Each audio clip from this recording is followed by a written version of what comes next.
Lamine Yamal football মাঠে যখন খেলা করে আমরা দেখেছি একটা গোল দিয়ে দিলে সাথে সাথে সে সিজদা দিতে এক সেকেন্ড দেরি করে না। সিজদা দিয়ে মহান রবকে তিনি অনুভব করেন, মহান রবের কাছে তিনি প্রার্থনা করেন। এই লামিন ইয়ামালের দল স্পেনের যত টাকা তারা অর্জন করবে, স্পেনের প্রধানমন্ত্রী ঘোষণা দিয়েছে এই সকল টাকাগুলি ফিলিস্তিনের মুসলমানদের কাছে পৌঁছিয়ে দেওয়া হবে। আমরা যারা মুসলিম হওয়ার পরেও মেসিকে এবং আর্জেন্টিনা দলকে যেভাবে আমরা সাপোর্ট করছি, মুসলমান হয়েও তারা, আপনারা জানেন না আজকের এই ম্যাচ এবং তারা যত ম্যাচ খেলেছে এই ম্যাচের যত ফি তারা পাবে, এই ম্যাচের যত অর্থ তারা পাবে, সকল অর্থগুলি তারা ইসরায়েলের কাছে তারা উপহার হিসেবে পাঠিয়ে দিবে। লা লিগায় যখন বার্সেলোনার হয়ে এই লামিন ইয়ামালরা যখন চ্যাম্পিয়ন হয়েছিল তখন 7.5 লক্ষ মানুষের সামনে এই ফিলিস্তিনের পতাকাটা মুসলিম যুবক ফুটবল তারকা লামিন ইয়ামাল যখন উঁচু করে ধরেছিলেন তখন সকলে ট্রোল করেছিলেন।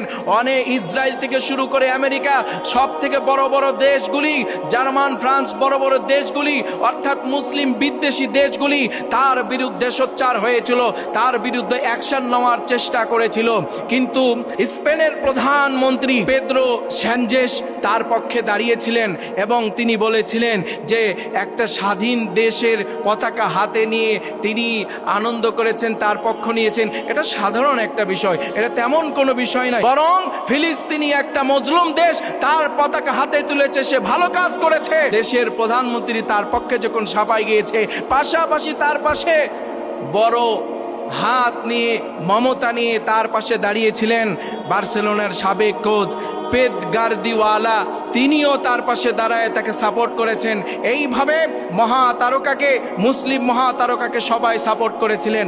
আমাদেরও উচিত হবে আজকের এই বিশ্বকাপ ফাইনাল ম্যাচে লামিন ইয়ামাল, যেহেতু আমরা মুসলিম, লামিন ইয়ামাল এবং ফিলিস্তিনের পক্ষে যারা কাজ করবে তাদের অর্থগুলি ফিলিস্তিনের মজলুম মানুষের জন্য যারা ডোনেট করে দিবে, যারা এই মানুষগুলির কাছে পৌঁছায় দেওয়ার ওয়াদা করেছে, আমাদের কর্তব্য হবে যেহেতু ফিলিস্তিনের মুসলমানগুলি মাজলুম, এই মাজলুমের পক্ষে যারা কাজ করবে, মাজলুমানদের নিয়ে যারা সিদ্ধান্ত গ্রহণ করবে, সে যে দলের হোক, সে ধর্মের হোক, তার ভিতরে যদি মানবতার চুল পরিমাণ গুণ থাকে তাহলে আজকে অবশ্যই লামিন ইয়ামালের পক্ষে থেকে তাদেরকে সাপোর্ট দিয়ে আজকে এই মহা ফুটবল বিশ্বকাপকে যদি পারি তাহলে আশা করা যায় আমরা মুসলমানদের পক্ষে যেহেতু কাজ করব, এই ছোট্ট গুণকে ওসিলা করে আল্লাহ চাইলে আমাদেরকে ক্ষমা করতে পারেন।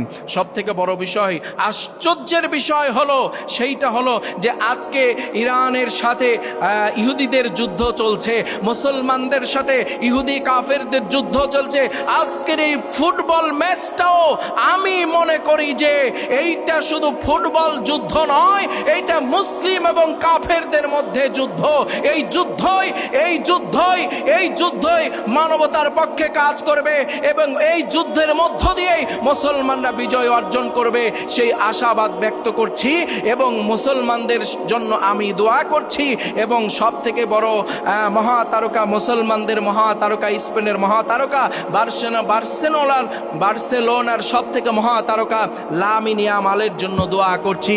সে যেইভাবে মুসলিমদের পাশে দাঁড়িয়েছে, মজলুমদের পাশে দাঁড়িয়েছে, ফিলিস্তিনের পাশে দাঁড়িয়েছে, ফিলিস্তিনের পক্ষে বড় বড় সোচ্চার তিনি আওয়াজ করেছে, এই আওয়াজের জন্য আমরা যদি তাদের পাশে একটু দাঁড়াইতে পারি, তাদের জন্য যদি একটু দোয়া মুসলিম হিসাবে করতে না পারি তাহলে আমরা কি করতে পারি? এজন্য আমাদের উচিত হবে আজকের ফুটবল বিশ্বকাপ আমরা দেখব, তবে আমরা মেসিকে সাপোর্ট করি অথবা আর্জেন্টিনাকে সাপোর্ট করি এটা বড় বিষয় নয়। সব থেকে বড় বিষয় হলো আমরা মুসলিম, আমরা ইমানদার, আমরা ইমানের দাবিতে আজকে খেলা দেখব এবং ইমানের দাবিতে আমরা মুসলিমদের পক্ষেই সাপোর্ট করব। যদিও আমি মেসিকে ভালোবাসি, মেসির খেলা আমার ভালো লাগতে পারে, ভাই আপনার মেসির খেলা ভালো লাগতে পারে, মহাতারকাদের খেলা ভালো লাগতে পারে, সেটা আপনার ব্যক্তিগত বিষয়, কিন্তু ভালো লাগার জন্য যেন আপনার ইমানটা নষ্ট হয়ে না যায় এই বিষয়ে আমাদেরকে খেয়াল রাখতে হবে। আমাদের ইমান যেন বিনষ্ট হয়ে না যায়, আমাদের ইমানটা যেন নষ্ট হয়ে না যায়, এজন্য আমাদেরকে খেয়াল রেখে খেলা দেখে আমাদের সাপোর্টটা করতে হবে। এইভাবে যদি আমরা সাপোর্ট করতে পারি তাহলে আশা রাখা যায় আমাদের ইমানটাকে আমরা ধরে রাখতে পারবো।